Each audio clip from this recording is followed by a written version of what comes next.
Então a internação no ambiente hospitalar, ela é complicada e ela é custosa, né? Uma diária de UTI custa bastante.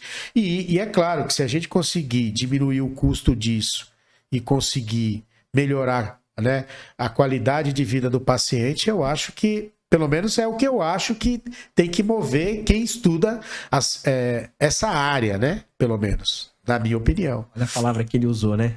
Qualidade de vida. É interessante isso, professor, porque todo programa que a gente faz pode ser o assunto que for. Essa tecla é o que a gente bate. Qualidade de vida. E o que é o legal que o professor falou? Vamos dizer, Gi, você planta uma folhinha na sua casa de uma erva qualquer. Uma planta, uma fruta, alguma coisa. E alguém falou que aquilo lá cura qualquer problema de dor de cabeça. Bom, então surgiu uma dúvida. Aquela fruta, aquela folha, tira a dor de cabeça? Tira. Como que a gente acredita nela? Com a ciência. Sim. A gente não pode falar se isso aqui funciona. Por isso, quando o paciente fala, doutor, qual que é a sua opinião? Minha opinião não tem valor nenhum. O que os livros mostram? O que os trabalhos mostram? Então, quando você está tomando qualquer comprimido que seja, a primeira coisa que tem que perguntar, tem validação? Isso funciona? Aquela medicação que o médico me passou é da cabeça dele ou é o que os trabalhos mostram? Então, surgiu a dúvida da folha. Será que essa folhinha resolve esse problema? No caso, a dor de cabeça? Aí vem a dúvida. Aí a gente procura o professor. Professor, eu tô com uma ideia de um trabalho que existe uma folhinha lá que a minha avó fala, ela cura a dor de cabeça. Quais são os próximos passos, professor? No caso, a gente tem até um exemplo muito bom para dar, que é o seguinte. Atualmente, eu colaboro com alguns pesquisadores, né? 2 pesquisadores da Universidade Federal do Delta do Parnaíba, né? Que a universidade está localizada no município de Parnaíba, Piauí. E lá eles estudam muito plantas e derivados, porque você tem ali algumas espécies que são características daquela região por causa do Delta do Parnaíba, etc. E eles estudam lá uma planta chamada de Pilocarpus micrófilos. Eles extraíram várias substâncias, né, que a gente chama de alcaloides. Tal. E aí eu acabei obtendo algumas dessas substâncias. E uma delas é chamada de epiisopiruloturina, que foi extraído da planta. Isso eles fazem lá. Eles processam. Por quê? A planta, quando a gente fala, essa planta tem efeito, então a gente procura identificar se é por causa de uma substância, 2, 3, 4, 5, 6, e aí a gente vai separando essas substâncias. E a gente está estudando a epiisopiruloturina no modelo de isquemia e reperfussão cardíaca, que inclusive já estamos tendo alguns resultados interessantes que a gente pretende publicar ano que vem. Então tem que primeiro pegar a planta, saber qual é a fitoquímica dela, ou seja, a composição química, tentar identificar as substâncias relacionadas ao possível efeito para você começar a estudar. Você começa estudando em células, por exemplo, ou em modelos animais. Aí você tem que provar que teve efeito, é o que a gente chama de fase pré-clínica, né?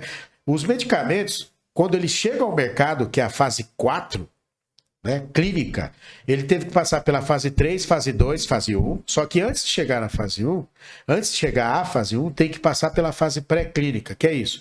Eu vou testar em células, em roedores, em peixes, vou mostrar o efeito nesses modelos, para que depois a gente possa avançar para um estudo em humanos. Eu não posso pegar uma substância sem ter a menor ideia de quais são os efeitos benéficos ou maléficos e de repente já começar um estudo em humanos. Porque senão isso aí pode gerar uma série de problemas, graves inclusive.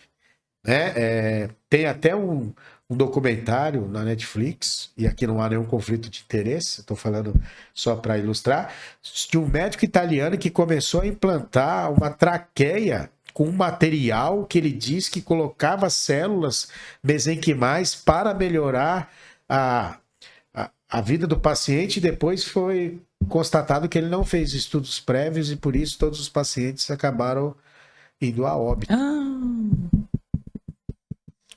As coisas são sérias. Muito sério. Ciência é coisa séria. Ciência é coisa séria. Eu vejo muita gente falando sobre ciência e às vezes, né? E é engraçado, porque eu não sei porque todo mundo hoje se acha especialista, né? E alguns em tudo, né? Tem gente que quer falar de tudo. Exato. E eu fico impressionado, né? Porque eu que já estudo algumas coisas há muito tempo, tenho muitas dúvidas sobre essas coisas. E gente que nunca estudou nada tem certeza sobre um monte de coisas. Mas isso está explicado pelo efeito Dunning-Kruger, né? Se você for ler o artigo de 99, é o que a gente chama de efeito Dunning-Kruger. Quanto menos se sabe, mais certeza se tem, né?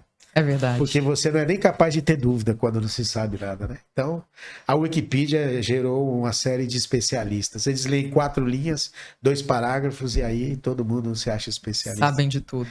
É meio temerário, mas Quanto mais Acontece. você estuda, mais a sensação é que não sabe. Não Sei sabemos que de nada sei. nada. É. Aliás, essa frase é interessante, né? Por que ela é sábia? Porque sabendo o que não sabe, você pode procurar saber o que nunca soube. Porque se você achar que sabe o que nunca soube, você jamais saberá. A lógica é muito simples. Eu só posso procurar aprender aquilo que eu sei que eu não sei. Se por algum motivo eu achar que eu sei, eu não vou procurar saber. O problema é que se eu achar que eu sei o que eu nunca soube, eu jamais saberei, né? Eu vejo isso aí todo dia. Eu fico impressionado com as coisas que, às vezes, eu até agradeço por não ser surdo, mas é complicado às vezes, viu? quando sai um congresso, uma aula, ou um professor que dá uma palestra pra gente, ele fala assim, plateia, quem tem dúvida? Se ninguém levantar a mão, 2 conclusões ele chega. Ou ninguém entendeu absolutamente nada, ou tá diante de gênios, né? O que não é, né? Você sabe que saiu um estudo mostrando que pela primeira vez a geração atual sabe menos que a anterior. Eu tenho essa percepção. O senhor acha, o que é isso? Devido ao quê? Isso tem uma série de fatores. O número de distrações, Como assim o número de distrações? shopping, cinema... Distrações. Distrações. Achei que fosse extrações. Desculpa. Distrações. Então você tem o seu celular hoje, Sim. só ele já tem centenas de distrações, né?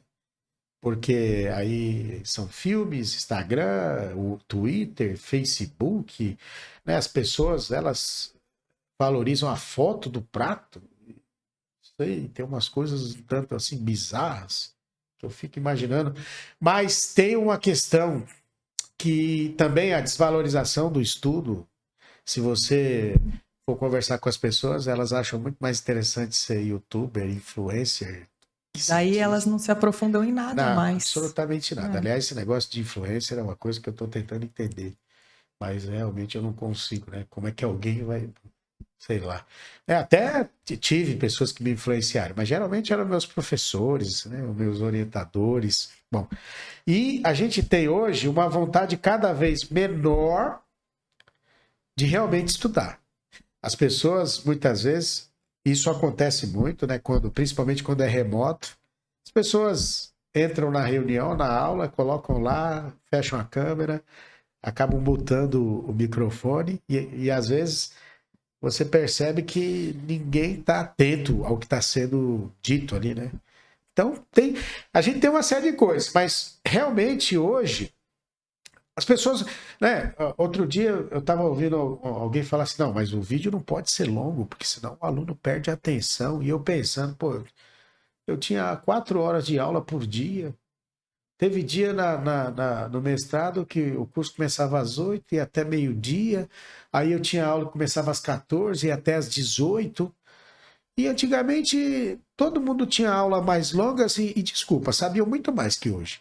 Mas hoje não pode, porque se passar de meia hora o aluno dispersa e não sei o quê. Aí eles criam metodologias assim completamente bizarras. E eu não sei, mas é preocupante, porque realmente a gente percebe que o conhecimento dos alunos está diminuindo assim, a passos largos, né?